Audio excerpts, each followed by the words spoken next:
Let's create some workbooks and worksheets for your online course, membership site, or maybe even just as a free gift to grow your email list. So timestamps below, along with some other helpful links and resources, including a link to our own workbook worksheet to help you grow your online course and actually profit when you launch. So make sure you check out that playbook in the description. Now let's head over to Canva. We can do everything we're about to do for free, but if you go and search worksheet or workbook, you'll quickly find that most of these templates, they're not actually designed for us. They seem to be designed for teachers and take us back to grade school. And even if you go and filter, there's actually a business section. If you scroll all the way down, you'll find that there's barely 14 templates there. So instead of going through their worksheets and workbook templates, I actually recommend going and searching for proposals and then look for a cover that is going to work for whatever your workbook or worksheets are going to be. And then we can easily create our individual pages where we'll have people fill in the blanks. We could do drop downs and checklists. We'll get to all of that because you can actually do that inside of Canva, but there's a free tool to actually add that interactive functionality. So jumping into my screen here, I'm going to go ahead and just click on this marketing proposal template to get started. And the first thing I do is, of course, change the text or the font to whatever the font is going to be. That's not how you say that. You change the text to the font that you want to use. So I like using two fonts, one for my headlines and then one for all of the body text. So to make multiple selections, you can click the element that you want to change, and I'm going to hold Shift on my keyboard so I can select all of these at once. And let's say we want our font to be this one for some reason, and then you'll see an option here. We can click Change All, and just like that, all of our fonts have been updated. So for time purposes here, I'm going to go ahead and skip ahead to when I've changed the text. And then once we've changed the text, we probably want to change our colors. So all of these elements inside of this particular template, of course, you can change. So I'll go ahead and change this to our orange color here. And maybe I want to change the gray to this. And then maybe just for the sake of changing the font, we'll come up here and change the text color to, let's say, blue. And then, of course, this can't be red, so we'll go ahead and change this background color here to match the orange as well. And that way we can read ACK Marketing Presents Goals. Now, something that's important to note with these style of templates, and of course a couple other loaded in here as well, when you want to use this on the free plan, all you need to do is change out this image if it's premium. So all we need to do is come over to Elements, and then we're going to go ahead and search Goals, because this is going to be about goal setting. We click on Photos, and then we can use this drop down here and come down to Price, click on Free, apply filters, and now everything that we're looking at is available on the free plan. And so we can just find one that we like. This one's a little abstract, so we'll drop that in there, and now we have our cover. So this, of course, is really, really simple, but when it comes to worksheets, especially if you're creating this for an online course or membership site, it's not as super important spending a lot of time on your cover as with something like an ebook or a lead magnet where you're trying to get someone to actually take an action. So of course, we have some other templates here, but I'm going to go ahead and leave those alone, and I'll go ahead and add a new page. So here what we want to do is create our frame. So this is going to be where we can put page numbers, we could put the name of our course or the URL of the members area so people can easily come back. So to do that, I'm going to come over here to Elements, Lines and Shapes. I pretty much always use the same style of design here. So we'll go ahead and put that there. Maybe we want to put page numbers. We'll go ahead and have a little border at the bottom. You can tell that I am struggling to talk and design at the same time. Let's go ahead and drop in our logo, put our logo nice and small here.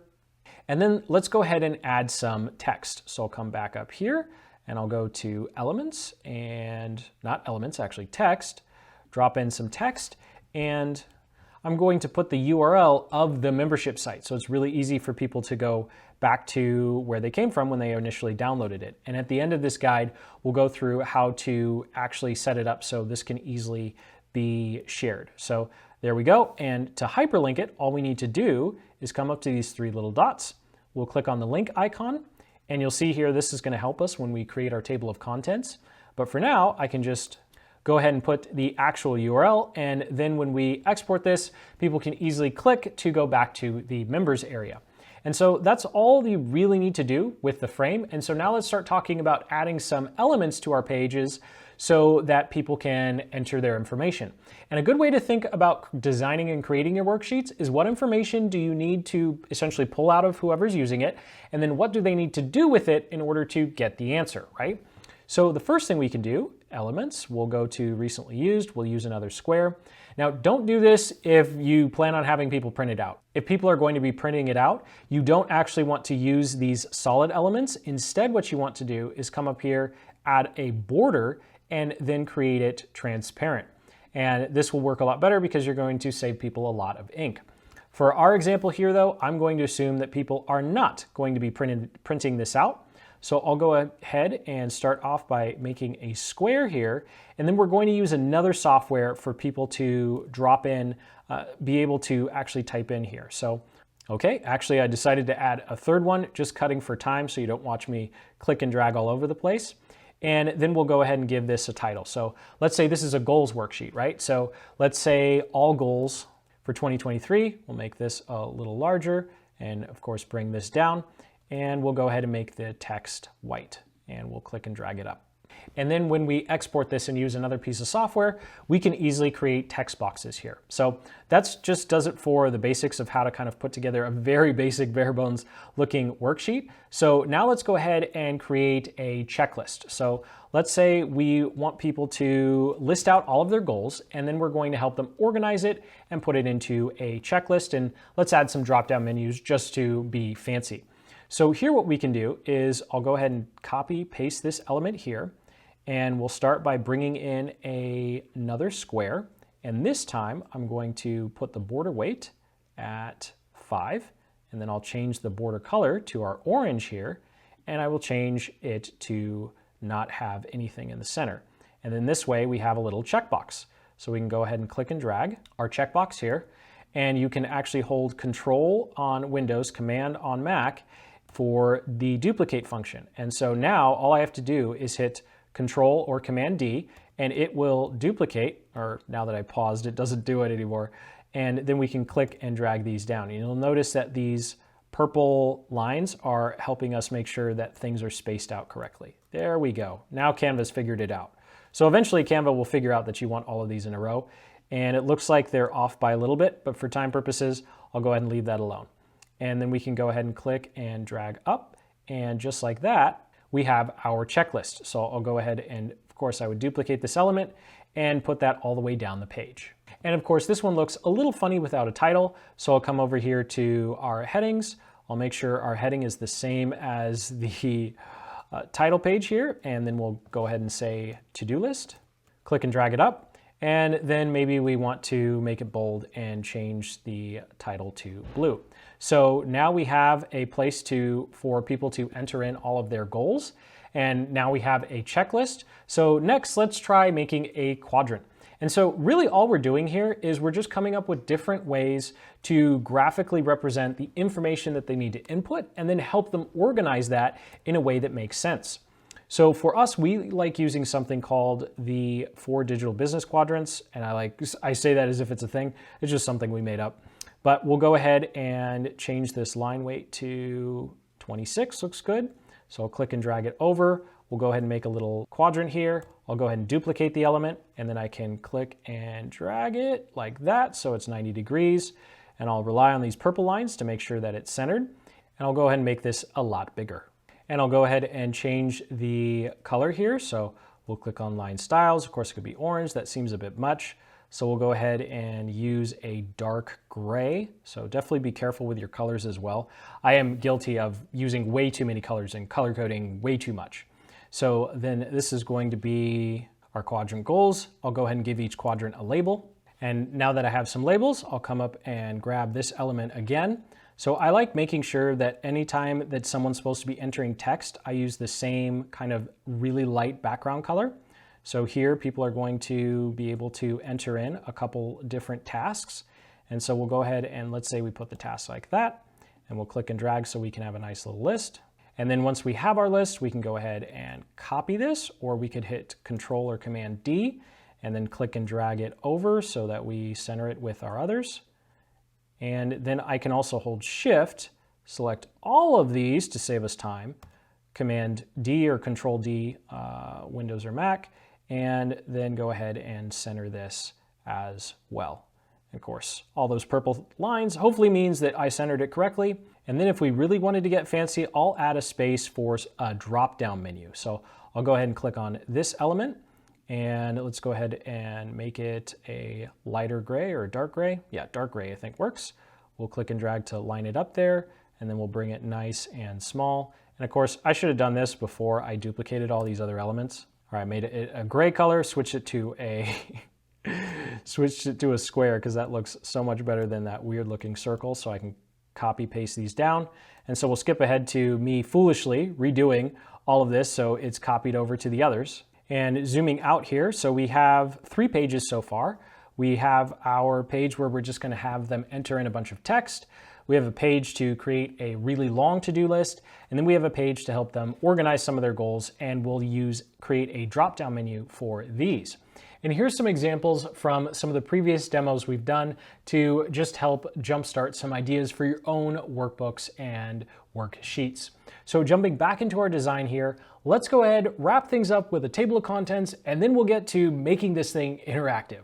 So I'll scroll up here to one of our templates here, and I'll go ahead and remove the About page, and we'll go ahead and turn this one into our table of contents. And even though we don't have too many pages, I'll go ahead and say this is number 1, and this is number 2. We actually have 3, so I'll go ahead and rename these. And then to hyperlink these, I'll go ahead and click and drag, so I select all of them, and I can come up here to group to make them a singular element. And I'll go ahead and group this one as well.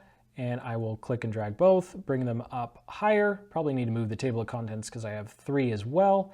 And then I can just go ahead and duplicate this. So I can, of course, right click and click duplicate, or I could hit Control or Command D. So I'll go ahead and click, drag that down, bring that over here so they are centered, bring them up a little bit, and then of course, switch out this last one so it actually represents what we have. And then to hyperlink it, all we need to do is select the entire group and then go ahead and click on the link icon, and you'll see here that we can actually see the pages in our document. Although untitled and titled isn't all that helpful, so I'll come down here and actually start numbering these pages. So this is going to be 1, this is going to be 2, and this is going to be 3. And so now when I come up here to link, it's a lot easier for me to know which page I am actually linking to. So we'll go ahead and link those. When we get to the other software, you'll see that we can actually preview this, and I'll go ahead and hit 1, done, and make sure that I actually hit done on that. Yes. And then we'll just go ahead and export our design. Could you do more and should you do more? Probably, but I think this video has been long enough. So we'll go ahead and click on share.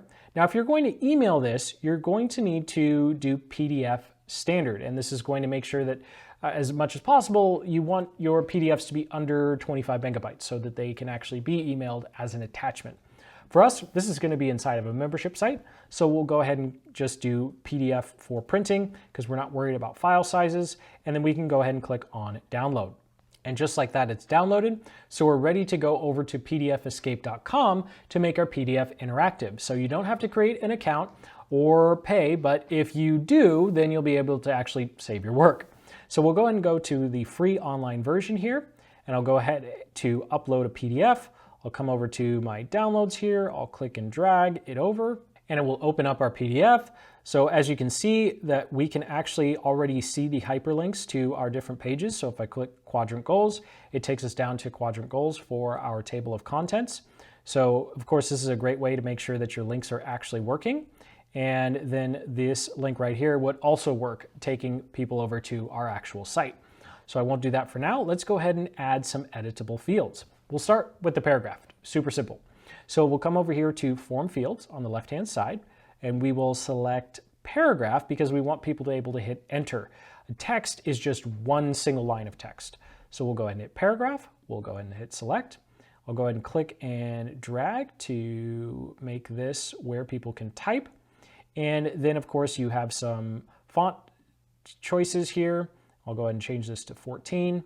I don't recommend messing with the colors. Did that in an outtake. Did not work out too well. And then, of course, we can go ahead and create our other two text boxes here. So all you need to do is click and drag. You're not going to have the nice purple lines like we do in Canva, but it will be close enough. Now, to disable this, all you need to do is click disable and you'll have your mouse cursor back. Otherwise, every time you click, you're going to make another one. So I'll go ahead and click on disable here, and then I'll go ahead and delete the 3 that I made for no good reason. So that does it for the text. And then what's cool here is we can tell people to start typing their goals here, and this will actually save in the final PDF. And this isn't auto-saving though, so every time you make a change, you definitely want to hit save and keep this open until you're really happy with your PDF, because this is a one and done. You're not going to be able to come back and change this. You'll have to do it all over again. This time for our to-do list, we'll go ahead and leave it at text because we just need a single line. And we can go ahead and click and drag, and then click and drag again. And of course, we go ahead and keep doing that all the way down. You can actually duplicate elements though. So let's go ahead and go through that. So I'll click here to disable. I'll come back to form fields, and I will go ahead and select a checkbox this time. Select, and of course, these are going to be our checkboxes. So we'll go ahead and do that. And then let's say for whatever reason, we're good to go. We click disable. We can click and unclick to have it checked or unchecked as soon as someone downloads it. But you can also right click and duplicate the objects. So we could go ahead and duplicate these down. So I'll go ahead and duplicate this one more, and then just duplicate this one more. So that could also save you time if you really want to make sure that each text field or each field that you're creating is the exact same size. Of course, as you can see, not the exact same placement, but close enough. Now, you cannot duplicate objects across pages. So I can't copy this and then click and drag it down to this page. So each page is kind of its own silo. So here, we'll go ahead and do a form field. We'll leave it at text. We'll go ahead and make some text form fields here real quick. Don't worry, I'm not going to do every single one because that would be way too long and boring and tedious. But we'll just go ahead and do 4, and we'll do one more. You'll notice that it is pulling in the same text settings that I set first. So if I want to change the text settings, I need to come up here and let's say set it to 16. So we'd have to go manually do that. So that is something to keep in mind if you want your text boxes to be different sizes. And this time we're going to be fancy. So I'll come over here to form field, and instead of checkbox, we're going to do a drop-down menu. Click on select. We're only going to make one of these. You definitely want to make use of the duplicate options here. So then once we have that, we can go ahead and click here to disable. We'll click on our drop-down, we'll click the settings, and then we can go ahead and create some drop-down menu options. So let's say we're helping people prioritize their goals here. So we'll use part of David Allen's Getting Things Done. We'll go and click on OK. And now people have a drop-down. So then you want to go ahead and use the duplicate object so that we can easily copy over whatever our drop-down menu selections are without having to type them out each individual time. Again, we can't move it across pages though. So if we wanted this on another page, we would have to recreate the drop-down menu. So that does it for creating an interactive PDF. So we're ready to go ahead and save this. So I'll go ahead and click on save. Definitely leave this open until you're 100% good to go with your PDF. And then I'll go ahead and click on download. Now, you do need to let your members or course students know that they need to use their desktop application to use this, because if they open it up in something like Chrome, none of these interactions are going to work very well. That's just because of how the Chrome web browser works. So I'll come over here to our downloads, go ahead and open it, and I'll click and drag it over a little bit so it's just a little bit bigger. And then of course, if we come down here, you'll now see that we can actually type in. So this is just preview in Mac, right? So any PDF editor will be able to allow people to do this. And then of course, anytime I make changes here, I'll of course need to go ahead and save it. Then of course we have our checkboxes, we have more space for typing and checking. And then of course down here, we have our drop-down menus. So you can see here, we can just change it to B2, C2, and of course type in whatever we want. Go ahead and hit save. So I'm gonna delete or exit out of it. And then if I go back in, you'll see that all of the work has actually saved. So we do need to let people know they do need to hit save in order to get there. And of course, here's our table of contents is actually working as well. Now, how do we actually share this? Home stretch here, we'll come over to our Google Drive. You can see here we have a lot of subfolders for different offers that we have, but all you need to do is upload your PDF here, and then you can create a share link, but you can also change the version so you never have to change your share link. This is why I like using Drive so much. So we'll go ahead and right click here. We'll go ahead and get share link, and then we can come in here, change it to anyone with a link. We'll go ahead and copy this link, and this is the link that we would put in our membership site or emails, wherever you are sharing this PDF with people.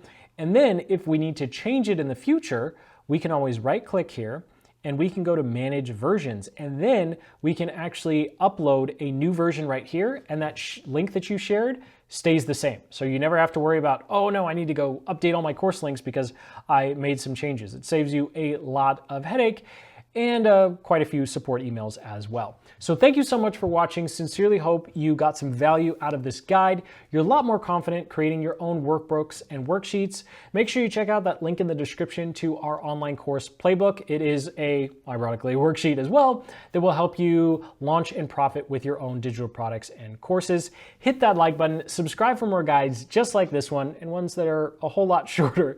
And until the next, keep building the business you love.